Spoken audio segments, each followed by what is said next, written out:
This video we will discuss CDB Grade A 2025 MSME General Stream Descriptive Questions। Last year भी मैंने एक video बनाया था जो क्वेश्चन आए थे डिस्क्रिप्टिव के, और वो काफ़ी स्टूडेंट्स को हेल्प किया था जो था क्वेश्चंस का कलेक्शन। तो इस बार भी एग्ज़ाम के बाद जो इम्पोर्टेंट क्वेश्चन पूछे गए एग्ज़ाम में उनका मैंने एक तैयार कर दिया है कलेक्शन, ताकि आप अगली बार जब भी एग्ज़ाम दो तो आपको आइडिया रहे कैसे क्वेश्चन आते हैं और उसके हिसाब से प्रिपेयर कर सको। तो सबसे पहले तो इस बार कोई वर्ड लिमिट नहीं थी, वर्ड काउंट ज़रूर हो रहे थे पर कोई लिमिट नहीं थी। और 2 क्वेश्चन आते हैं, आपको पता है जैसे कि अपने इन्फॉर्मेशन बुकलेट में भी दिया है।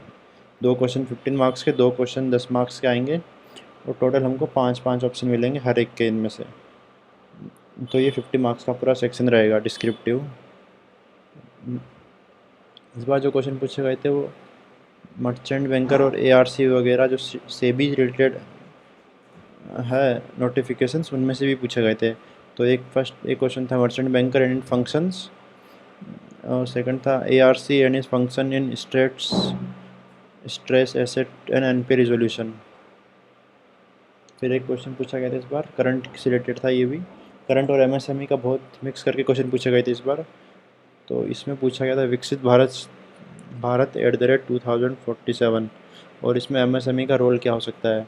इस बार जो क्वेश्चंस को सब क्वेश्चंस में डिवाइड कर दिया गया था, और हर एक सब क्वेश्चन को स्पेसिफिक मार्क्स दे दिया गया था। जैसे कि ये क्वेश्चन पूछा गया है कि इसमें इस पार्ट को 2 मार्क्स दे दिया है, इस पार्ट को 4 मार्क्स, इस पार्ट को 4 मार्क्स, ऐसे करके टोटल 10 मार्क्स का है, पर इसको सब पार्ट्स में डिवाइड कर दिया गया है। फिर इसमें भी role of new MSME classification in achieving the Viksit Bharat by 2047 and benefit of new classification for MSMEs and for economy. फिर एक क्वेश्चन आया था government effort in making MSME adopt sustainable technology. इस क्वेश्चन को भी सब पार्ट्स में डिवाइड कर दिया गया था। जो मेरे को याद है मैंने लिख दिया है, एग्जैक्ट ऐसा नहीं था पर लगभग ऐसा ही था। फिर 2 RAMP schemes to encourage MSME for adopting sustainable tech. तो रैम्प की जो 2 स्कीम थी, MSME GIFT and MSME SPICE, वो आपको लिख देनी थी। फिर barriers for MSME to adopt sustainable technology, तो इसमें भी जो बैरियर आते हैं उनको वो पॉइंट वाइज लिख देना आपको। एक क्वेश्चन आया था major initiative by government in 2025-26 budget for MSME sector, and we have to write about each initiative and its impact on MSME. तो इस बार गवर्नमेंट ने बजट में जो भी घोषणाएं की थी उनका एक करके आपको स्कीम वाइज लिख देना था, उसका क्या इम्पैक्ट हो सकता है एमएसएमई के द्वारा इकोनॉमी पे, वो मेंशन करना है। एक क्वेश्चन जो मुझे याद है 15 मार्क्स का, उसको भी सब पार्ट्स में डिवाइड किया गया था, जिससे 4 major socio economic contribution of MSME in India. इसके अलावा major challenges faced by MSMEs and government initiatives and schemes to address each of this issue. तो हमें यहाँ क्या क्या चैलेंजेस है और हर एक चैलेंजेस के लिए गवर्नमेंट ने क्या क्या स्कीम निकाली है वो भी लिखना था। एक आता है एनपी क्लासिफिकेशन। ये एग्जैक्ट क्वेश्चन तो मैं देख नहीं पाया था क्योंकि मैंने अटेम्प्ट नहीं किया था, और ये लास्ट में था। तो जो मुझे 1 सेकंड तो देख पाया था तो मुझे याद रहा वो मैंने लिख दिया। तो इस टाइप की क्वेश्चन पिछली बार भी आया था और इस बार भी आया है।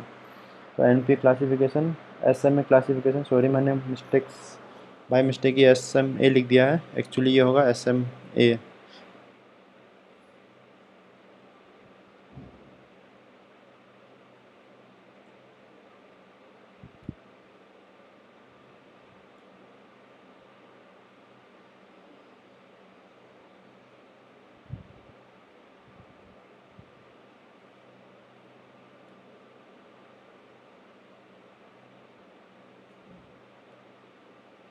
एसएमए क्लासिफिकेशन है, और एक provisioning norms of NP account, और अनदर क्वेश्चन आया था जो मुझे भी याद नहीं है पर कुछ इस तरह से क्वेश्चन आए थे। तो इस बार मैंने क्वेश्चन बैंक बना दिया है, तो अगली बार आप प्रिपेयर करेंगे तो इसके अकॉर्डिंगली कर सकते हैं। जब मैं प्रिपेयर कर रहा था तो मुझे ऐसा कोई क्वेश्चन बैंक उस समय नहीं मिला था, इसलिए मैंने लास्ट ईयर ही बनाया था और इस बार भी मैंने बना दिया। Thank you and kindly subscribe to my YouTube channel.